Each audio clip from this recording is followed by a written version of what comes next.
అంగన్వాడీల సమ్మె చర్చలు సఫలం కావడంతో కార్మిక సంఘాలుగా తలపెట్టిన రాష్ట్ర బంద్ విరమించుకున్నట్లు సిఐటియు బాపట్ల జిల్లా అధ్యక్షులు సిహెచ్ మణిలాల్ తెలిపారు.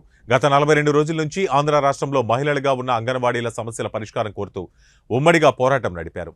ఇందులో భాగంగా రాష్ట్ర ప్రభుత్వం సానుకూలంగా స్పందించిన నేపథ్యంలో 24న రాష్ట్ర బంద్ నిర్వహించాలని కార్మిక సంఘాలు ప్రకటించారు.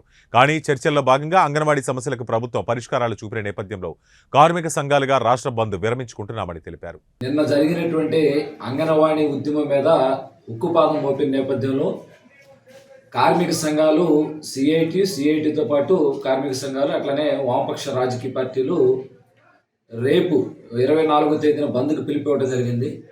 అయితే ప్రభుత్వంతో రాత్రి జరిగినటువంటి చర్చలు సఫలమైన నేపథ్యంలో అంగన్వాడీ సమ్మెను విరమించడం జరిగింది. ప్రభుత్వం కొన్ని సమస్యల పట్ల సానుకూలంగా స్పందించి స్పష్టమైన హామీ ఇవ్వడంతో సమ్మెని విరమించుకోవడం జరిగింది. ఈ నేపథ్యంలో రేపు తలపెట్టినటువంటి ఆంధ్ర రాష్ట్ర బంద్ని విరమించుకుంటా ఉన్నాం. ఆంధ్ర రాష్ట్ర బంద్ లేదనేటువంటిది వామపక్ష పార్టీలుగా సిఐటిగా తెలియజేస్తున్నాం. ఈరోజు అంగన్వాడీ ఉద్యమం సుదీర్ఘమైనటువంటి 42 రోజుల పాటు ఆంధ్ర రాష్ట్రంలో జరిగింది. అంగన్వాడీ ఉద్యమానికి అనేక మంది ప్రజాతంత్రవాదులు, అనేక ప్రజా సంఘాలు, మేధావులు, వివిధ రాజకీయ పార్టీలు, ప్రతిపక్ష అట్లానే అనేక మంది ప్రజలు మద్దతు ఇచ్చారు. ఉద్యోగ, ఉపాధ్యాయ, కార్మిక అందరూ, విద్యార్థి, యువజన అన్ని సంఘాల వాళ్ళు మద్దతు ఇచ్చారు. ఈ సమ్మె విజయవంతమైన దాంట్లో ప్రజల విశాలమైనటువంటి మద్దతు ఉంది కాబట్టి అంగన్వాడీల సమస్యలు కొంతమేరకైనా ప్రభుత్వం పట్టించుకుని పరిష్కారం చేయడానికి పూనుకుంది. కానీ ప్రతి ఒక్కళ్ళు కూడా ధన్యవాదాలు తెలియజేస్తున్నాం. అట్లానే ఈరోజు రాష్ట్ర ప్రభుత్వం కార్మిక వర్గానికి సంబంధించిన సమస్యల్ని జటిలమయ్యేదాకా చేసి కార్మిక వర్గాన్ని నిరుత్సాహమైన వాతావరణంలో తీసుకెళ్లిన తర్వాత కార్మిక వర్గ సమస్యలు పరిష్కారం చేయడానికి కోరుకుంటా ఉంది. ఇది మంచి సాంప్రదాయం కాదు. కార్మికులకి సంఘాలు అనేటువంటివి, కార్మికులకి సమ్మె చేసుకోవటం అనేటువంటిది అది జన్మ హక్కు లాంటిది.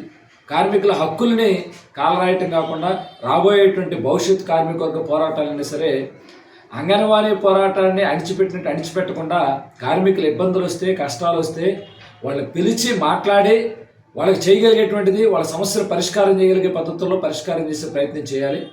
ఆ పద్ధతి కాకుండా అణిచిపెట్టాలనుకోవటం, అణిచిపెట్టిన తర్వాత మహిళలు కాబట్టి నడుము దిగిచ్చి 42 రోజుల పాటు ఆందోళన చేశారు.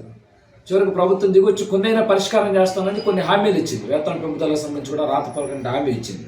అందుకని భవిష్యత్తులో కార్మిక వర్గ పోరాటాలని రాష్ట్ర ప్రభుత్వం అణిచిపెట్టాలనుకోవడం కాకుండా సామరస్యంగా పరిష్కారం చేయడానికి పూనుకోవాలని చెప్పేసి అంగన్వాడీ సమ్మె అనుభవాన్ని దృష్టిలో పెట్టుకుని ఈరోజు కార్మిక సంఘాలుగా, వామపక్ష పార్టీలుగా